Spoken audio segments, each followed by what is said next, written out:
or digestion of food.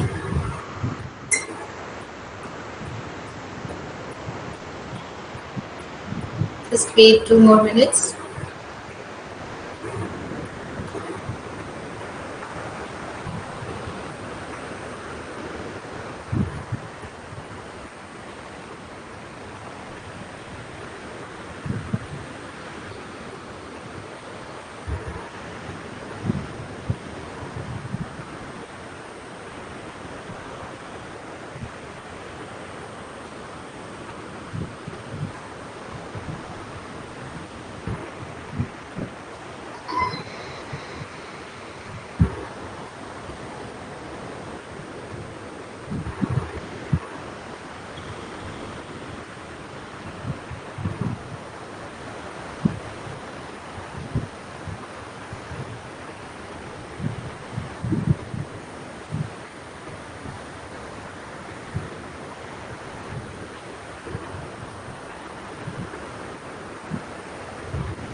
In last class we have started about nutrients. क्या क्या nutrient होते हैं, वो कहाँ पे इम्पोर्टेंट होते हैं, क्यों इम्पोर्टेंट होते हैं, रोल क्या है. आज हम जो हम खाना खाते हैं उसको डाइजेस्ट कैसे होता है और उसके बाद वो न्यूट्रिएंट कैसे ब्लड में जाते हैं. ओके, बिना डाइजेस्ट किए हम तो खाते हैं रोटी चावल सब्जी, है ना, हम तो कार्बोहाइड्रेट प्रोटीन फैट नहीं खाते. फिर वो जब ब्रेक डाउन होते हैं सब खाने, इस ब्रेक डाउन होते हैं उसके बाद ही हम उसको एब्जॉर्ब कर पाते हैं. ओके, सिर्फ मिनरल एंड विटामिन होता है जो हम खाते हैं जैसा वैसा का वैसा एब्जॉर्ब होता है, उसको ब्रेक डाउन की जरूरत नहीं होती है. ओके, तीन जो मेन है प्रोटीन फैट कार्बोहाइड्रेट, इनको तोड़ने की जरूरत होगी. ये टूटते हैं जैसा हम खाते हैं, उसके बाद पेट में जाके वो ब्रेक डाउन होते हैं, उसके बाद ही हम उसको एब्जॉर्ब और एसिमिलेट कर पाते हैं. ओके,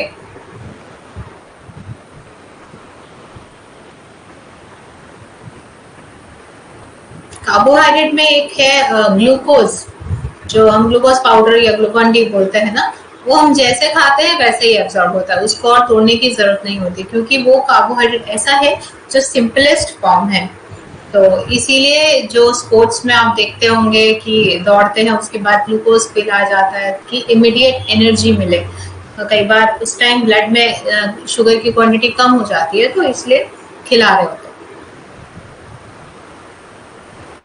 कई पेरेंट्स भी ऐसा करते हैं कि बच्चे घर आ रहे हैं स्कूल से तो ग्लूकॉन डी पिला रहे हैं, but that is not good. उस टाइम उनको ग्लूकॉन डी की जरूरत नहीं है, वो नॉर्मल कुछ भी फ्रूट जूस दे सकते हैं या फिर फ्रूट्स दे सकते हैं. तो क्योंकि ग्लूकोज इज ओनली कार्बोहाइड्रेट, वो सिर्फ एनर्जी दे रहा है और कुछ भी नहीं. और किसी भी बॉडी में sufficient amount of fats and carbs है जो वो यूज कर सकता है. तो जब तक कोई फेटल नहीं हो रहा है, मर नहीं रहा है, लाइक बहुत बेहोश नहीं हो रहा है, उससे पहले देने की जरूरत नहीं है. आप नॉर्मल चीजें दे सकते हैं. So now we are going to start digestive system. So carbohydrate, fats and protein that are in food are much too large to be used to the body. ठीक है, वो बड़े हैं साइज में, वो हम यूज ब्लड में नहीं ले सकते उस फॉर्म में. Before the body can use them, it has to break them down into units. छोटे छोटे यूनिट्स में तोड़ना पड़ेगा, which are small enough to be absorbed into the bloodstream. One of the commonest form of carbohydrate in food is starch. Starch आपने जरूर सुना होगा नाम. राइस में होता है, आलू में होता है, और भी बहुत सारे फूड में होता है, कॉर्न में होता है। जो भी कार्बोहाइड्रेट वाली चीजें होती हैं उसमें कुछ ना कुछ प्रोपोर्शन ऑफ स्टार्च होता है। Starch is made up of many small units called glucose. Okay, all carbohydrate must be broken down into small soluble unit of utilization of the body। तो कोई भी कार्बोहाइड्रेट है उसको ब्रेक डाउन होना पड़ेगा ultimately glucose में, उसको टूटने के लिए, जाने के लिए ब्लड में। Digestion of carbohydrate starts when you begin chewing food. When we chew some bread or rice or chapati, we can say we find it taste sweeter as we keep chewing, है ना। जब हम खाने को चबाते हैं, जब मुंह में जाता है सेम टेस्ट नहीं होता, चबाने के बाद थोड़ा स्वीटनेस उसमें आती है, क्योंकि मुंह में जो हमारा लार पैदा हो रहा है, सलाइवा पैदा हो रहा है, वो उस खाने के साथ मिक्स होता है और वो स्टार्च ब्रेक डाउन होता है और हमें स्वीटनेस फील होती है। This is because saliva contain a starch splitting enzyme called ptyalin, ठीक है, mixes with the starch in the food। तो जब हम कुछ भी स्टार्च वाला खाना खाते हैं तो जब वो हमारे सलाइवा से मिक्स होता है तो सलाइवा में क्या है, टाइलिन है, वो एक एंजाइम है जो उसको ब्रेक डाउन कर देता है, जिसकी वजह से टूटने के बाद उसका टेस्ट स्वीट होता है, स्वीटनेस थोड़ा फील होता है। In the stomach little break down of carbohydrate occurs. उसके बाद कुछ कार्बोहाइड्रेट पेट में जाने के बाद ब्रेक डाउन होता है, सारा मुंह में नहीं हो जाता है कि राइस खाया और सारा का सारा स्टार्च ब्रेक डाउन हो गया, ऐसा नहीं है, कुछ पोर्शन ही होता है। उसके बाद पेट में जाने के बाद भी होता है, क्योंकि सलाइवा उसके साथ ही मिक्स है, पेट में भी बहुत सारे एंजाइम सिक्रीट होता है। In the intestine, however, the carbohydrate is completely hydrolyzed to glucose। उसके बाद क्या होता है, पूरी तरह से हाइड्रोलाइज होता है एंड वो completely ग्लूकोज में कन्वर्ट हो पाता है। तो लाइसिस का मतलब होता है ब्रेक डाउन। कहीं पे भी लाइसिस लगा है, ग्लाइकोलाइसिस, हाइड्रोलाइसिस, जहाँ पे भी लाइसिस है दैट मीन्स वहाँ पे टूटना उसका मीनिंग है, ब्रेक डाउन होना। तो hydrolysis means breakdown of large substance into smaller ones, which is addition of water। तो यहाँ पे हाइड्रो लगा है दैट मीन्स वाटर, तो यहाँ वाटर की हेल्प से लाइसिस हो रहा है। ओके,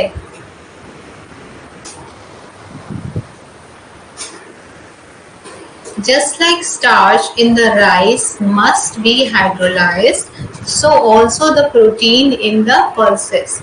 जो दाल खाई है हमने राइस के साथ, वो भी ब्रेक डाउन होना जरूरी है। Protein digestion begins in the stomach due to the action of enzyme. However, pepsin by itself does not complete the digestion। सिर्फ पेप्सिन से डाइजेशन कंप्लीट नहीं होगा। In the small intestine,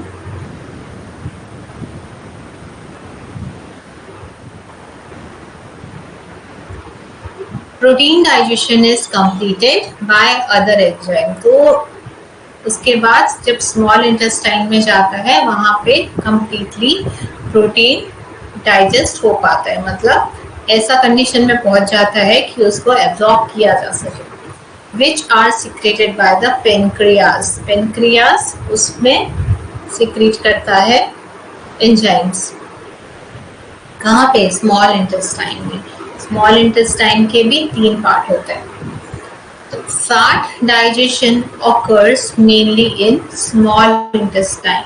तो सारा जो डाइजेशन है वो अल्टीमेटली स्मॉल इंटेस्टाइन तक जाके खत्म हो जाता है, उसके बाद डाइजेशन नहीं होता, उसके बाद सिर्फ एब्जॉर्प्शन होना रहता है। जो भी टूट गया उसको ब्लड में लेना, दैट इज एब्जॉर्प्शन।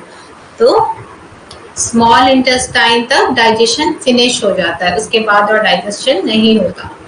तो प्रोटीन हो, फैट हो, कार्बोहाइड्रेट हो, everything completed till small intestine. Bile from the gallbladder breaks the fat into small particles. Thus, the enzyme have more access to the fat to hydrolyze them. Fat are also hydrolyzed during digestion, just like carbohydrate and protein. Digestion of fat takes place gradually. In stages. तो ये stages by stages gradually break down होता है। Digestion is any one carbohydrate, protein or fat is like starting with large chain of breads and splitting into pieces by removing one bit to a time. Not every time we eat need to be digested. जब भी खाएंगे तभी भी digestion का जरूरत नहीं है। Vitamin and minerals जो है मैंने पहले भी बताया, विटामिन मिनरल्स एंड जो सिंपल शुगर है लाइक ग्लूकोज, इसको ब्रेक डाउन होने की जरूरत नहीं है। हम जैसा खाते हैं वो एब्सॉर्ब होता है। ऐसा नहीं है कि उसको दूसरा एंजाइम मिक्स होगा तभी हम उसको यूज कर पाएंगे।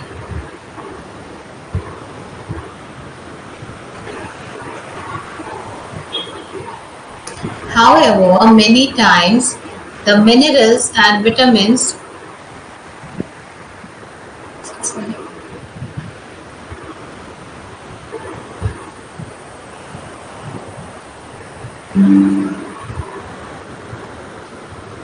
However, many times the minerals and vitamins are bound to the fat, protein or carbohydrate in your food.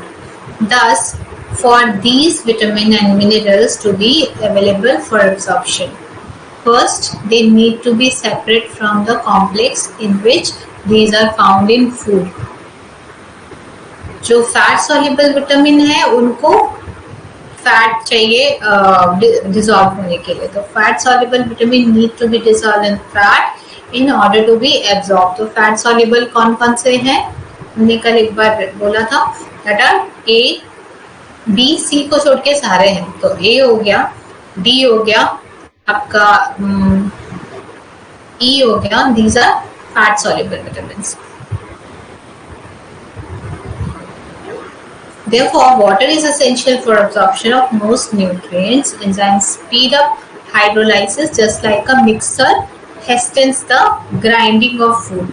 Water की डिफिशियंसी रहेगी अंदर में और उसके बाद हम खाना खाएंगे तो हाइड्रोलाइसिस नहीं हो पाएगा। तो पानी का जो बैलेंस है बॉडी में वो रहना चाहिए। Grinding of food into smaller units for hydrolysis to occur, water is necessary. Any food that has not been digested and absorbed from a small intestine goes into the large intestine. जो भी नहीं digest होगा, absorb होगा, वो कहाँ चला जाएगा, large intestine में, क्योंकि उसके बाद पाथवे है लार्ज इंटेस्टाइन का। Fiber is one substance in our diet that remains indigested. Fibre जो हमारी हरी सब्जियों में होता है, साग में होता है, फ्रूट्स में होता है, तो वो जो होता है हम उसको डाइजेस्ट नहीं कर पाते बिकॉज हमारा डाइजेस्टिव सिस्टम उतना एफर्ट नहीं कर पाता, उतना बड़ा नहीं है, लंबा नहीं है, जैसे कि काउस का होता है। जो भी प्लांट ईटर्स एनिमल होते हैं ना, उनका डाइजेस्टिव सिस्टम थोड़ा लंबा होता है, तो वो लोग घास फूस इसमें से भी कार्बोहाइड्रेट यूज कर लेते हैं। लेकिन अगर हम खाएंगे घास वास तो या फिर पालक वगैरह सिर्फ खा के रहेंगे तो हम प्रॉपर एनर्जी नहीं गेन कर पाएंगे, क्योंकि उसमें जो फाइबर है उसकी एनर्जी हम पास कर देंगे, वो हम यूज नहीं कर पाएंगे। ओके, इसीलिए हमें ऐसा कार्बोहाइड्रेट भी चाहिए जो ज्यादा एनर्जी दे, जैसे कि रोटी चावल ये सब चीजें खा के और कुक करके खा के, जिससे डाइजेशन और इजी हो जाए। ओके, तो जो हरी सब्जियां बहुत ज्यादा अगर खाएंगे, सिर्फ लीफी वेजिटेबल पे ही रहेंगे, तो बॉडी क्या होगी, एकदम लीन एंड थिन हो जाएगी, क्योंकि हमें एनर्जी उतनी नहीं मिल रही। हम खा तो रहे हैं ज्यादा क्वांटिटी, क्योंकि क्वांटिटी तो हम ज्यादा खाएंगे तो भी एनर्जी कम मिलेगी। क्यों? क्योंकि उसमें काफी सारा फाइबर होता है जो हम यूज नहीं कर पाते। ओके, तो fibre we can't digest, it remains undigested, और ये स्टूल बन के पास आउट हो जाता है, वेस्ट बन के। तो fibre is present in fruits, vegetable, in our skin और cereals, in outer skin or cereals, grain and pulses. तो जो हम बोलते हैं ना हस्क, छिलके खाओ, इसके आटा में फाइबर के साथ खाओ, होल खाओ, तो दैट आर फाइबर। उसमें भी कुछ विटामिन होते हैं, इसलिए बोला जाता है। फाइबर इसलिए भी इम्पोर्टेंट है ताकि स्टूल प्रॉपर्ली फॉर्म हो और इंटेस्टाइन क्लीन रहे। Fibre has property of absorbing water and swelling होकर देता है। क्या होगा अगर फाइबर में थोड़ा सा फाइबर है, उसमें पानी हम डालेंगे तो वो ज्यादा फूल जाएगा, ज्यादा एब्जॉर्ब करेगा, तो और इसमें स्टिकीनेस भी कम रहेगा। इसीलिए एडवाइस किया जाता है कि आप फाइबर वाला आटा खाएं, लो फाइबर मत खाइए, बिकॉज इंटेस्टाइन के लिए अच्छा नहीं, क्योंकि जो फाइबर वाला है वो पानी ज्यादा एब्जॉर्ब करेगा, पानी ज्यादा एब्जॉर्ब करेगा तो वो इंटेस्टाइन को क्लीन करने में इजी होगा। It is not digested, it only increases the bulk, ये से बल्क बनाता है। लाइक अगर बल्की होगा हमारा इंटेस्टाइन में जो भी हमारा वेस्ट है तो वो निकलने में इजी होगा, राइट। इसीलिए फाइबर पे आजकल इतना जोर दिया जाता है। इसलिए भी क्योंकि आजकल लोग फाइबर कम खा रहे हैं, होल व्हीट नहीं खा पा रहे हैं, राइस को भी वाइट राइस खा रहे हैं, एंड सब्जियां कम खा रहे हैं, जंक खा रहे हैं ज्यादा, मैदे से बनी हुई चीजें, तो इसीलिए आजकल फाइबर पे जोर देना पड़ रहा है। पहले ऐसा नहीं था, पहले लोग खा ही रहे थे, मतलब अननोइंगली खा रहे थे, सब्जियां होती थी, होल व्हीट होता था, ब्रेड्स कम खाते थे, रेयरली ब्रेड्स खाते थे, तो फाइबर ऑटोमेटिकली जा रहा था। अभी कम हो गया है, सब इंटेस्टाइन की प्रॉब्लम्स आ रही हैं, तो इसीलिए आजकल जोर दिया जा रहा है फाइबर खाओ एंड वेजिटेबल खाओ, ये सब चीजें हो रही हैं। The undigested it is only increases the bulk of undigested material. In addition, it soaks up water like a sponge. Sponge की तरह जैसे पानी डालो तो वो फूल जाता है, वैसे ही इसमें भी पानी अच्छे से वो एब्जॉर्ब करता है। As a result, if we eat sufficient fiber every day, we can ensure that the muscle of our intestine are stimulated and defecation occurs regularly. Defecation मतलब स्टूल पास होना, डिफिकेट होना, निकलना, and constipation can be prevented. फिर क्या होगा, constipation नहीं होगा। आप टेस्ट कर सकते हैं, मैदा का जो आटा, मैदा जो होता है उसको पानी में सानिए, पानी मेजरमेंट करके, सेम 1 कप आटा को एक मेजरमेंट पानी नापे, उसको सानिए, और एक होल व्हीट आटा को सेम पानी से सानिए, तो आप देखेंगे जो आटा है वो ज्यादा पानी ले पाता है उसको सानने के लिए, है ना, मिक्स करने के लिए, वो ज्यादा गीला नहीं होगा। लेकिन अगर आप मैदा जो होता है, रिफाइंड फ्लोर जो है, उसमें आप लिमिटेड पानी ही डाल पाएंगे, उसके बाद वो पूरा स्टिकी हो जाएगा, चिपचिपा हो जाएगा, वो ज्यादा एब्जॉर्बिंग कैपेसिटी नहीं है, बिकॉज उसमें फाइबर नहीं है। Okay, excuse me, I'll take 1 minute to plug in my laptop.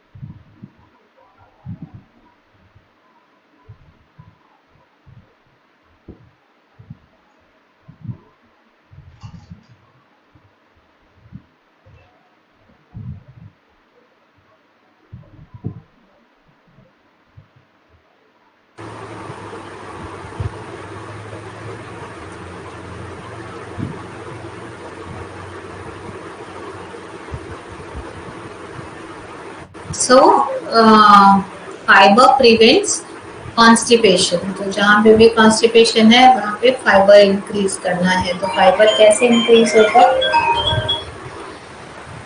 आपका फ्रूट से, वेजिटेबल से एंड होल ग्रेन से।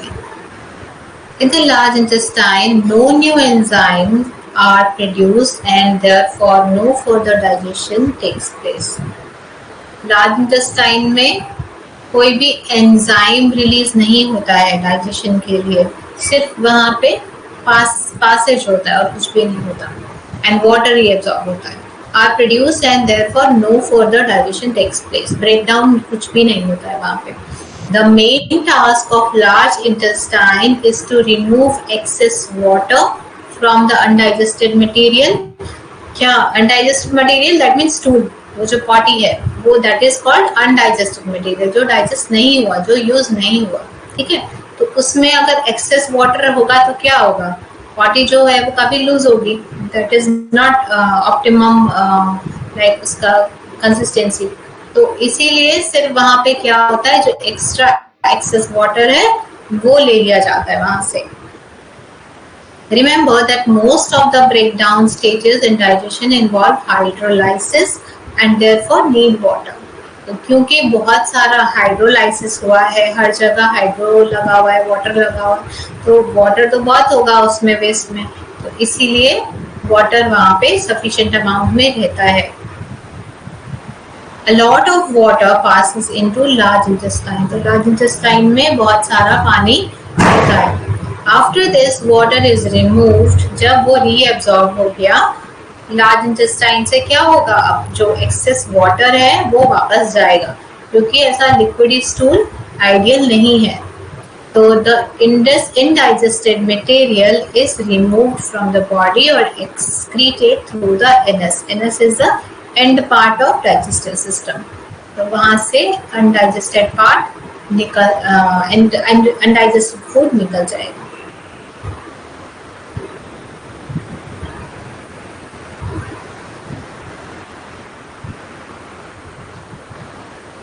और अच्छे से डाइजेस्ट हो, इसके लिए च्यू करना बहुत ज़रूरी है, क्योंकि पेट में जाके से चर्निंग होगा वो, और एंजाइम सिर्फ उसको ब्रेक डाउन करेंगे, लेकिन जितने छोटे पीसेस होंगे उतना उसके अंदर जो न्यूट्रिएंट है वो बॉडी एब्जॉर्ब कर पाएगी। तो इसीलिए बचपन से सिखाते हैं च्यू करो 32 टाइम 36 टाइम्स ऐसा। तो इससे काउंट करके तो नहीं कर सकते, लेकिन food should be chew properly.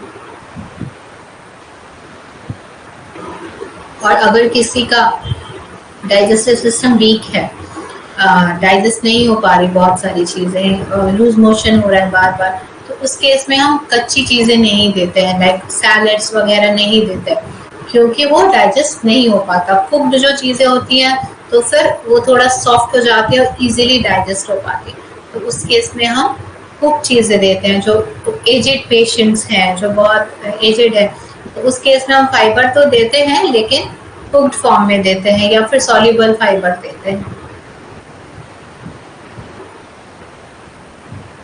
या बहुत छोटे बच्चे हैं तो उनको भी हम बहुत ज़्यादा सैलेड वगैरह नहीं दे सकते, उनको लूज मोशन हो सकता है, वो डाइजेस्ट ही नहीं होगा, बॉडी में जाएगा और वैसा का वैसा निकल जाएगा।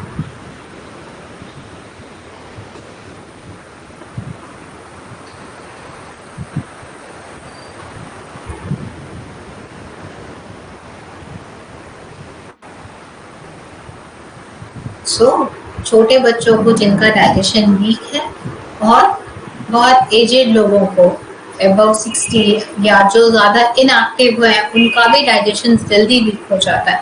लाइक जो दिन भर बैठ के रहते हैं तो उनका डाइजेशन थोड़ा जल्दी, एज से हम डिटरमाइन नहीं कर सकते, एज आपका फिजिकल एक्टिविटी पे भी डिपेंड करता है। कोई 70 इयर्स में भी अच्छे से डाइजेशन कर पाता है और कोई 50 इयर्स में ही उनका डाइजेशन वीक होता है, उनको खीरा नहीं पचता, बहुत सारे वेजिटेबल्स नहीं पचते। तो उस केस में हम दो चीज़ें करेंगे, एक तो उनको एक्टिव होने के लिए बोलेंगे ताकि उनका जो इंटेस्टाइन है वो हेल्दी हो, और दूसरा उनको थोड़ा कुक्ड खाने के लिए बोलेंगे, नहीं तो स्टीम्ड खाने बोलेंगे।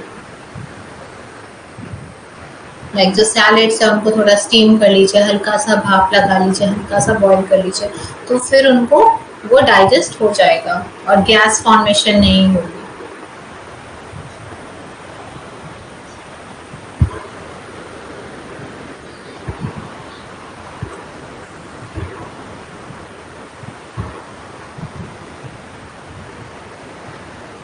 Now absorption of nutrient, digestion हमने पढ़ा, एक बार हम डायग्राम देखते हैं।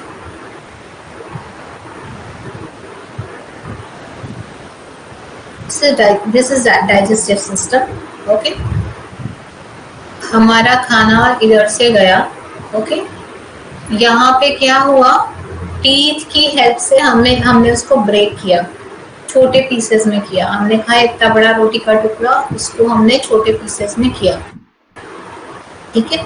छोटे पीसेस में होने, जितने छोटे पीसेस होंगे उसका सरफेस एरिया बढ़ जाएगा, हर एक पार्टिकल का सरफेस एरिया बढ़ जाएगा और ज्यादा जगह से उसमें एंजाइम्स एक्शन कर पाएंगे। अगर कोई बड़ा टुकड़ा है, इतना बड़ा टुकड़ा है ना, तो पर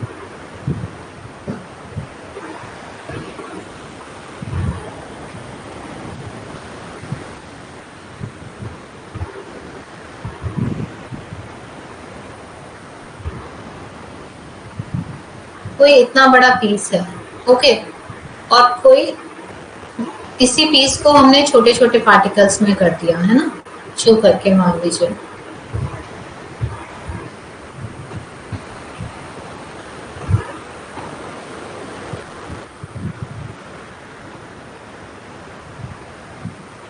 ये हमने टुकड़े कर दिए इसके, ठीक है। अभी इसमें से एंजाइम कहाँ एक्ट करेगा? सिर्फ आउटर पार्ट से करेगा, यहाँ से करेगा, यहाँ से करेगा, यहाँ से करेगा, है ना, यहाँ से करेगा। इसका बीच के यहाँ पे तो नहीं कर पाएगा, इधर एरिया में तो नहीं कर पाएगा, आउटर साइड से ही एक्शन करेगा। और इसके क्योंकि टुकड़े हो गए, अब इसमें काफी जगह से कर पाएगा, यहाँ से भी कर पाएगा, यहाँ से भी कर पाएगा, यहाँ इसमें यहाँ से कर पाएगा। तो इसके छोटे छोटे टुकड़े होने से ज्यादा सरफेस एरिया मिल गया एंजाइम को हर्ट करने के लिए। तो च्यूइंग जिसका डाइजेशन कमजोर है, तो उनको ये भी ध्यान देना है कि वो चबा के खा रहे हैं क्या प्रॉपर्ली। अगर वो अच्छे से चबा रहे हैं तो उनका डाइजेशन इम्प्रूव होगा, ओके। इसमें जैसे 4 साइड्स हम मानेंगे, इसमें हमारे कितने साइड्स हो गए? 4 + 4 + 4, है ना। तो इतने सारे साइड्स से अब एक्शन कर पाएंगे एंजाइम्स, है ना।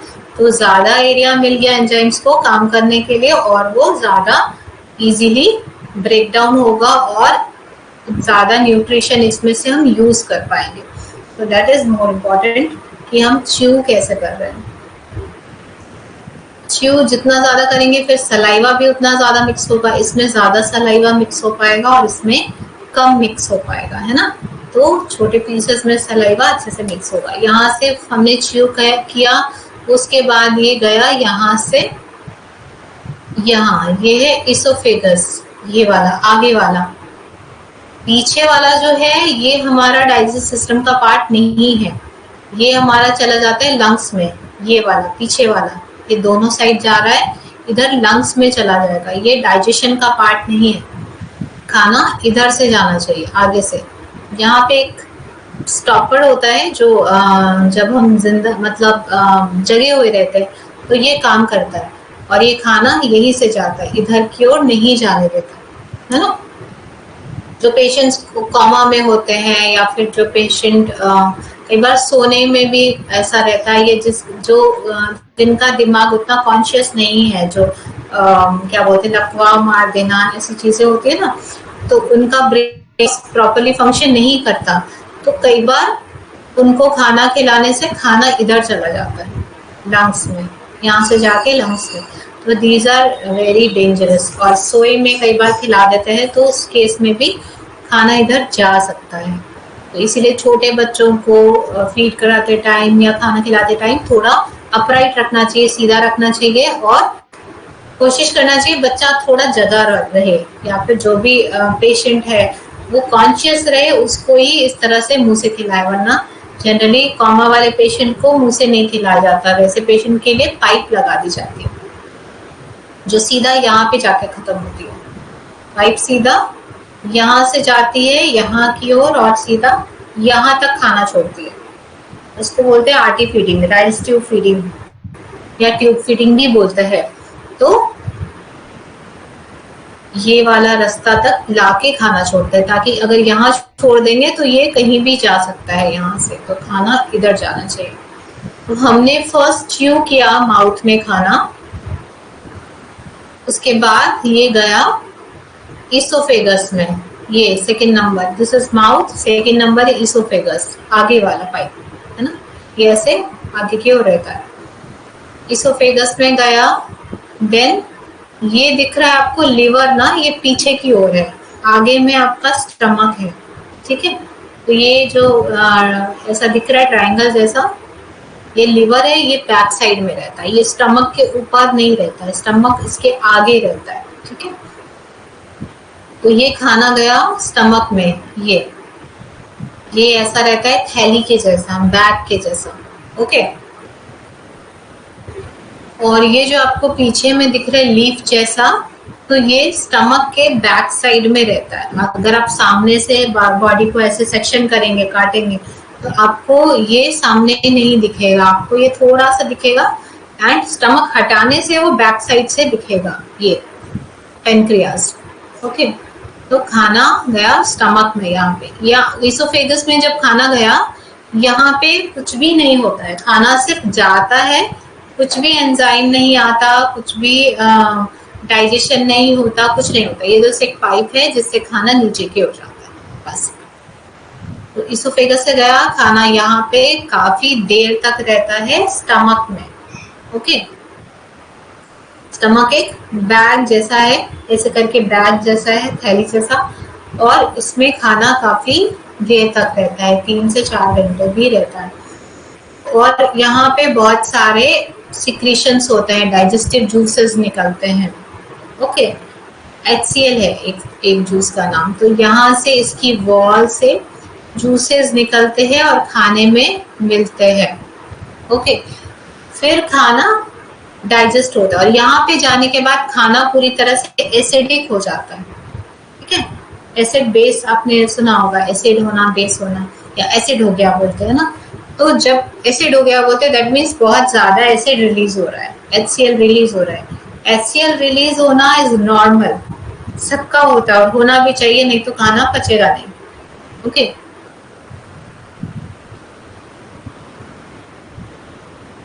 किसी में खाना नहीं भी होता है वहां पे, तो भी वो रिलीज होता है, दैट इज द प्रॉब्लम।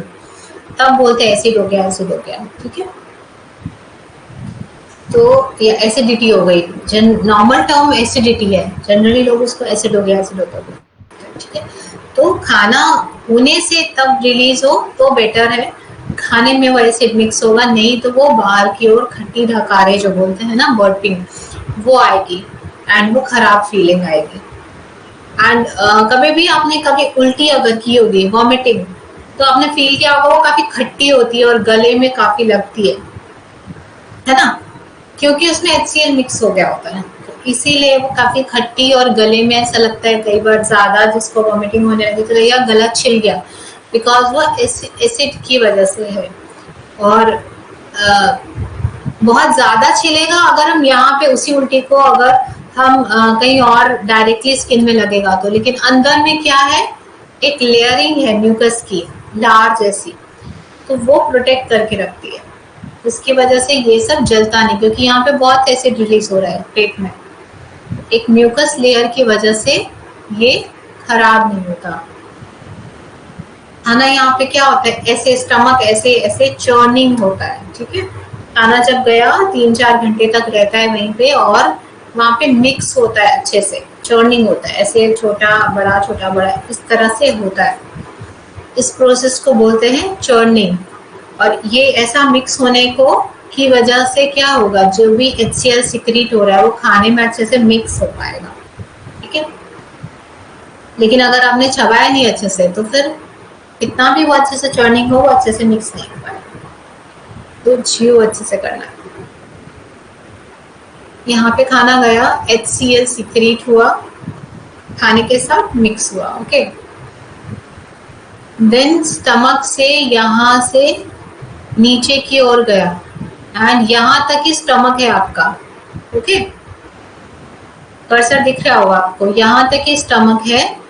उसके बाद यहाँ से स्टार्ट हो जाता है स्मॉल इंटेस्टाइन, ये यहीं से स्टार्ट हो जाता है, यहाँ से स्टार्ट होके ये पूरा स्मॉल इंटेस्टाइन है।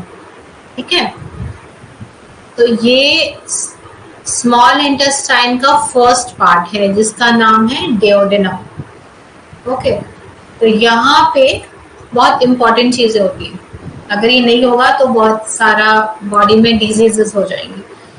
तो यहाँ पे जब खाना आया इधर, यहाँ पे 2 चीजें मिक्स हुई।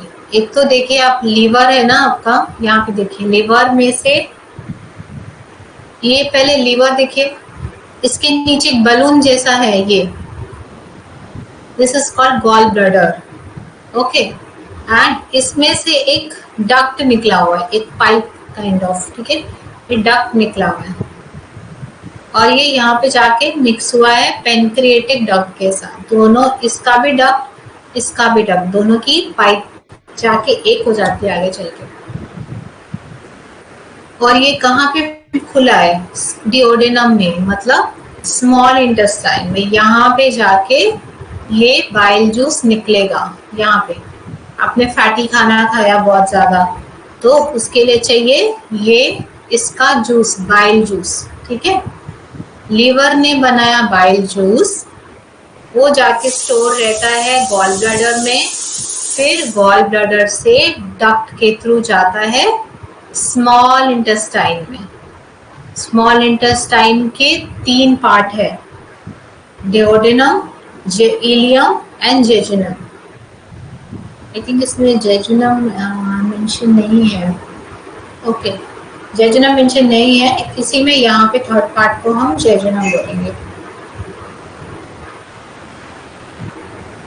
Okay, duodenum, ileum and jejunum 3 part है स्मॉल इंटेस्टाइन के। तो यहाँ पे हो गया आपका डिओडेनम, यहाँ पे आपका मिक्स हुआ डिओडेनम में क्या? पेनक्रिएटिक जूस, पेनक्रियास से जो जूस निकला, पेनक्रियास से क्या निकलता है? इंसुलिन, जो कि प्रिवेंट करता है डायबिटीज होने से, है ना। तो यहाँ से निकलेगा इंसुलिन और यहाँ से निकलेगा बाइल जूस, ठीक है। ये दोनों अलग अलग रोल है, 2 चीजें डाइजेस्ट करता है, वो आगे बताऊंगी मैं, अभी यहाँ समझते हैं। दोनों यहाँ पे जो भी खाना खाया उसमें मिक्स हुआ, ओके। फिर यहाँ से गया आगे की ओर और ये इधर गया स्मॉल इंटेस्टाइन के दूसरे पार्ट में, इलियम में, ओके। तो यहाँ इलियम में भी डाइजेशन हो रहा होता है, यहाँ पे भी एंजाइम्स निकल रहे होते हैं, टूट रहा होता है खाना, ओके।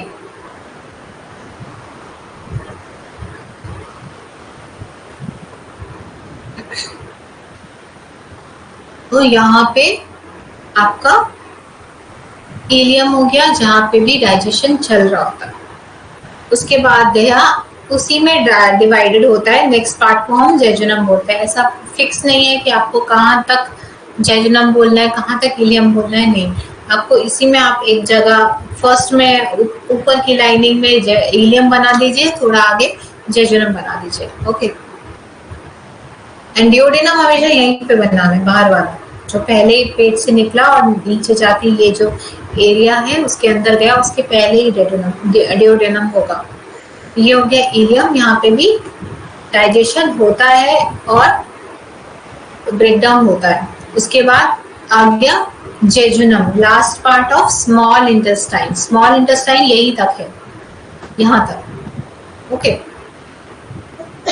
यहाँ पे जेजुनम में कोई डाइजेशन नहीं होता, सिर्फ एब्जॉर्प्शन होता है। खाना सिर्फ में जो न्यूट्रिशन हमने ब्रेक डाउन कर दिया वो एब्जॉर्ब होता है, ओके।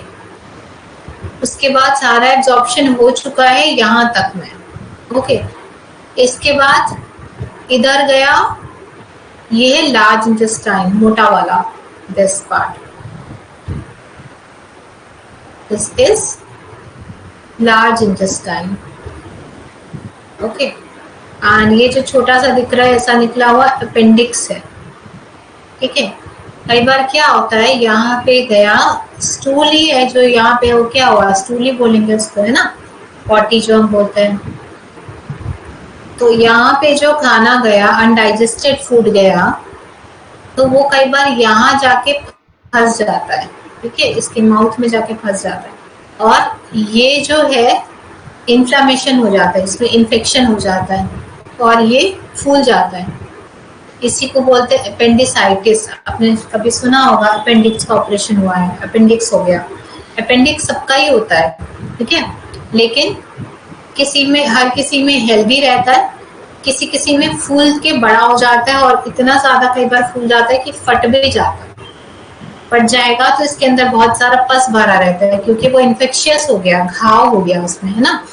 तो जब फट जाता है तो काफी डेंजरस हो जाता है इंसान के लिए, पूरा यहाँ पे टॉक्सिक भर जाता है, तो इंसान के लिए काफी मुश्किल हो जाता है एंड डॉक्टर्स के लिए भी मुश्किल हो जाता है सर्जरी करना।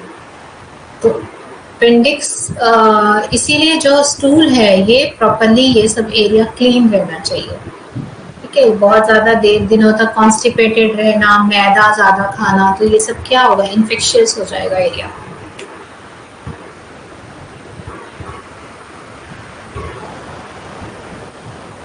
जो भी आ रहा है वो मूवमेंट होते रहनी चाहिए, क्लीन होते रहना चाहिए, है ना।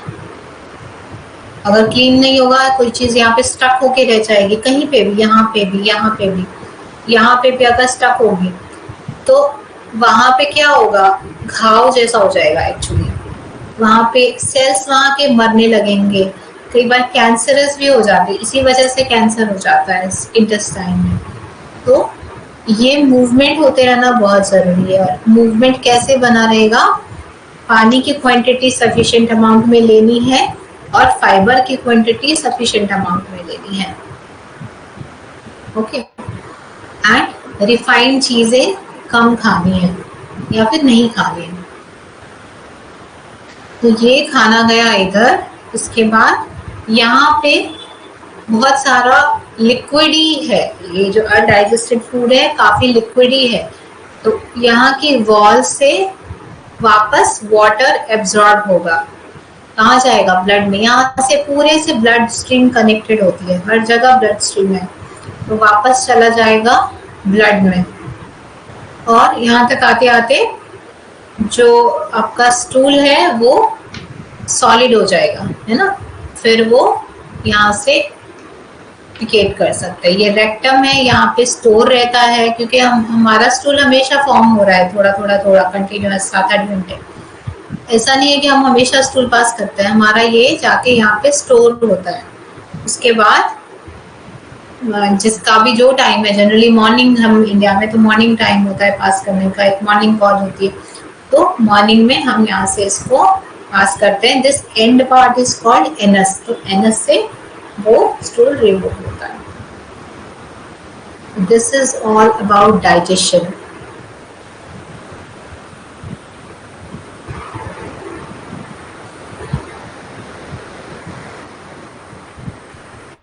किसी को कोई क्वेरी है तो पूछे रिगार्डिंग दिस। मैम जैसे आपने बताया कि लूज मोशन जो जब डाइजेशन वीक होता है उस वजह से होता है ना। तो कुछ लोग जैसे होते हैं इजीली स्टूल पास नहीं कर पाते हैं, तो ऐसा बताया जाता है, अब मुझे नहीं पता कितना सही या गलत है ये, पर ऐसा बताते हैं कि सेमी हॉट वाटर में पानी जैसे सेंधा नमक डाल के लेते हैं तो उससे थोड़ा फास्ट प्रोसेस होता है क्लींजिंग का, तो उससे क्या होता है कि कई बार लूज मोशन होता है, मतलब बोलते हैं कि टॉक्सिन्स बाहर निकल गए हैं या अच्छे से मतलब फ्रेश हो पाते हैं, तो वो डाइजेशन वीक होने से उसका मतलब है ये वो नहीं करना चाहिए कुछ, मतलब आप प्लीज बताइए। आप एक बार फिर से रिपीट करिए ना प्लीज क्वेश्चन को, क्या बोलना चाहते ऐसा होता है कि कई बार इजीली स्टूल पास नहीं हो पाता है, ओके, तो उसके लिए हाँ, तो कुछ लोग ऐसा बताते हैं कि मतलब गर्म पानी में थोड़ा सेंधा नमक हम अगर ऐड करके लें तो उससे थोड़ा फास्ट हम कर पाते हैं, है ना। तो उसका डाइजेशन वीक होने से क्या रिलेशन है, या फिर ऐसा है कि वो नहीं करना चाहिए हमको, मतलब पता नहीं, मैंने कभी ट्राई नहीं किया, पर इस तरह की चीजें बताई जाती हैं, तो कितना सही है? ओके, एक्चुअली ये जो आप केस बता रहे हैं वो कॉन्स्टिपेशन के लिए है, ठीक है। कॉन्स्टिपेशन में क्या होता है, वाटर का जो कंसिस्टेंसी है बहुत कम है, वाटर का कंटेंट यहाँ पे काफी कम है, जिसकी वजह से यहाँ पे पास नहीं हो रहा है, ठीक है। स्टूल इजीली आगे की ओर नहीं बढ़ रहा है, ठीक है, निकल नहीं पा रहा है, इस केस है, ओके। देन इस केस में क्या चाहिए, वाटर चाहिए, है ना, उसको मॉइस्चर करने के लिए, ताकि वो पास हो, ठीक है। तो ये नमक पानी वाला सॉल्यूशन काम कर सकता है, क्योंकि वार्म वाटर क्या है, वार्म वाटर एक तो सर्कुलेशन बढ़ाएगा, कहीं पे भी अगर चीजें हम गर्म बॉडी को देते हैं तो गर्म एरिया में ब्लड सर्कुलेशन बढ़ जाता है, उससे भी हेल्प होगा। सेकंड, नमक जो है, नमक भी वाटर को रिटेन करता है, पानी को वहां पे बनाए रखता है। जैसे आप जानते होंगे जब किसी को एडिमा होता है, बॉडी में पानी, पैरों में फूल जाना, पानी हो जाना, तो उस केस में हम क्या करते हैं, सोडियम उसका कम करते हैं, नमक कम करते हैं। नमक का ऐसा क्वालिटी है कि वो पानी को इकट्ठा करता है अपने तरफ, ठीक है। तो इधर में क्या हुआ, नमक वाला पानी लेने से वाटर की क्वांटिटी बढ़ गई उस एरिया में, तो फिर वो इजीली पास हो पाया। तो ये कर सकते हैं, ये कुछ भी खराब नहीं होगा इससे। ओके, मतलब बेसिकली वो डाइजेशन से रिलेट नहीं करता, वो टॉक्सिन्स को बाहर निकालने से, मतलब जिस टाइम पर हम स्टूल पास कर रहे डाइजेशन को लेटली ये जरूर इफेक्ट करेगा। अगर स्टूल पास नहीं हो रहा है जिसका रेगुलरली, कॉन्स्टिपेटेड रह रहा है, तो ये जो लार्ज इंटेस्टाइन है, ये जो स्मॉल इंटेस्टाइन है, इसमें छोटी छोटी फिंगर लाइक स्ट्रक्चर होती है जो न्यूट्रिशन को एब्जॉर्ब करके ब्लड तक पहुंचाती है, ठीक है। तो अगर ये क्लीन नहीं रहेगा, अगर यहाँ पे कुछ फूड जमा हुआ रहेगा या कुछ सेल्स डैमेज रहेगा, तो फिर डाइजेशन प्रॉपर नहीं होगा और बॉडी क्या होगी, कमजोर होगी, डार्क सर्कल्स होंगे और बहुत सारी बीमारियां डाइजेशन से ही रिलेटेड है। मतलब आप कॉन्स्टिपेशन जो आप बता रहे हैं उसकी भी सफाई होती है, मतलब अंदर से निकाल देते हैं। हाँ जी, तो कॉन्स्टिपेशन होना और लूज मोशन होना दोनों डाइजेशन से रिलेटेड है। अगर डाइजेशन प्रॉपर नहीं हो रहा है तो कॉन्स्टिपेशन भी हो सकता है, क्योंकि मैंने बोला हाइड्रोलाइसिस, तो वाटर जहाँ अगर कमी हुई तो आपका हाइड्रोलाइसिस नहीं होगा, एक तो फूड अच्छे से एब्जॉर्ब नहीं होगा, ब्रेक डाउन नहीं होगा, अब्जॉर्ब नहीं होगा, और वो फूड वहीं पे जमा रहेगा, ठीक है। अनडाइजेस्टेड फूड ज्यादा हो जाएगा एक्चुअली। अगर मान लीजिए मैं बहुत हेल्दी हूँ, मैं अच्छे से फूड खा रही हूँ, तो मैं मान लीजिए 50 ग्राम ऑफ वेजिटेबल खा रही हूँ, दूसरा पर्सन भी 50 ग्राम ऑफ वेजिटेबल खा रहा है, ठीक है। मेरा इंटेस्टाइन बहुत हेल्दी है, दूसरे का नहीं है, तो मैं जितने न्यूट्रिएंट उसमें से ले पाऊंगी दूसरा नहीं ले पाएगा। उसमें स्टूल तो बनेगा ज्यादा, क्योंकि वो कहाँ जाएगा, बल्क तो कम नहीं होगा, लेकिन वो ज्यादा स्टूल बनाएगा एंड मेरे में कंपैरेटिवली थोड़ा कम बनेगा और एब्जॉर्प्शन ज्यादा होगा, उसके न्यूट्रिएंट्स मैं ज्यादा ले पाऊंगी। इसके लिए एब्जॉर्प्शन अच्छा हो, डाइजेशन अच्छा हो, पानी चाहिए हाइड्रोलाइसिस के। तो जहाँ पे भी इंसान पानी कम पी रहा है उसको कॉन्स्टिपेशन हो सकता है एंड उसके न्यूट्रिएंट एब्जॉर्प्शन भी। एक चीज और मैम, जैसे डाइजेशन में थोड़ा टाइम लगता है, अलग अलग चीजों के लिए अलग अलग टाइम लगता है। कुछ हम अनाज खाते हैं तो उसमें ज्यादा टाइम लगता है। अब कई बार क्या होता है कि इतना टाइम, कुछ लोगों को क्या होता है इतना टाइम डाइजेशन में लगता नहीं है जितनी देर में उनको प्रेशर बन जाता है। तो ऐसा किस केस में होता है, मतलब इतना जल्दी फास्ट प्रोसेस किस तरह से हो सकता है? वो देखिए, हर एक जगह का लाइक स्टमक का, इंटेस्टाइन का एक टाइम है कि वो उसको डाइजेस्ट करे, ठीक है। लेकिन किसी किसी का सिस्टम प्रॉपर काम नहीं कर रहा, स्टमक में उतना दिन वो देर होल्ड ही नहीं कर रहा है, वो चर्निंग नहीं कर रहा है, फूड को पास कर दे रहा है, उसमें कैपेसिटी नहीं है कि वो देर तक उसको चर्निंग करे, वो वीक हो चुका है, स्टमक वीक हो चुका है, ठीक है। तो वो उसको फूड को ऐसे ही पास कर दे रहा है, वो उसको डाइजेशन उसने किया ही नहीं, वो ऐसे ही उसको पास कर दे रहा है। मींस प्रॉपर डाइजेस्ट नहीं होता तब इस तरह की प्रॉब्लम होती है। सॉरी, या डाइजेस्ट नहीं हुआ, वो अनडाइजेस्टेड फूड ज्यादा हो गया और वो ज्यादा स्टूल बना के जितना खाया नहीं उतना निकल गया, लाइक मैक्सिमम पोर्शन निकल गया, एब्जॉर्प्शन नहीं हुआ। तो जिनको तुरंत पॉटी हो रहा है, खा रहे तुरंत पॉटी हो रहा है, दैट मीन्स वो एब्जॉर्ब नहीं कर रहे हैं, जितना न्यूट्रिशन वो खा रहे हैं उनको उसको मिल ही नहीं रहा है। तो उनमें मिनरल्स की कमी रहेगी, उसमें प्रोटीन्स की कमी रहेगी। ऐसे लोगों में वो शरीर हो सकता है फूला हुआ रहे, हो सकता है फैट तो वो यूज कर ले, लेकिन हो सकता है प्रोटीन्स वो डाइजेस्ट नहीं कर पाए, तो उनकी बॉडी जनरली कम स्टेमिना रहेगा और वीक रहेगी, प्रॉपर न्यूट्रिशन नहीं मिल पाता उनको। Yes, okay, thank you.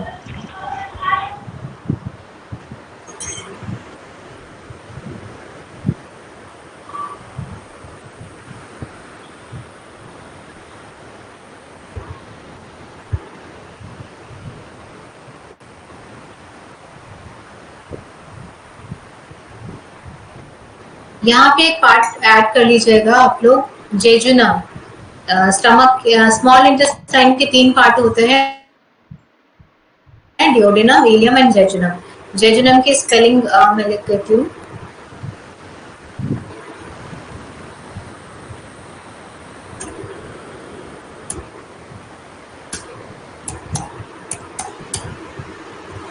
This is jejunum, ये आपका आप यहाँ पे लाइनिंग कर सकते हैं इसकी।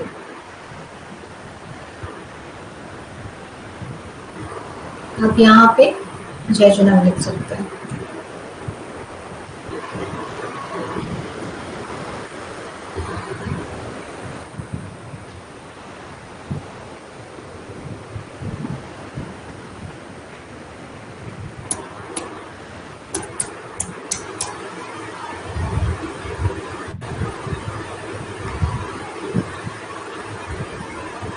और ये इलियम हम थोड़ा ऐसे ऊपर बना सकते हैं यहाँ पे।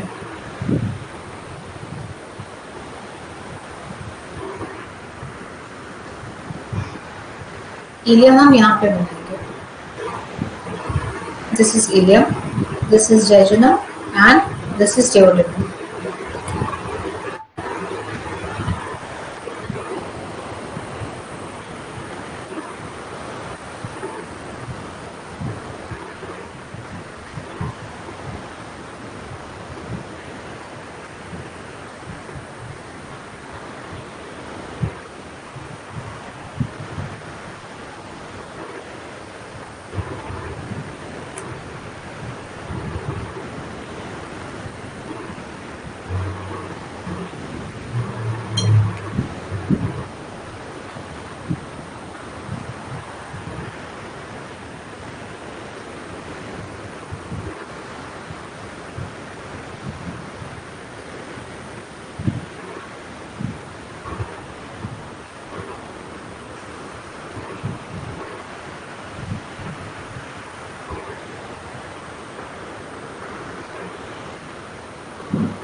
Okay, I'm going to end the class.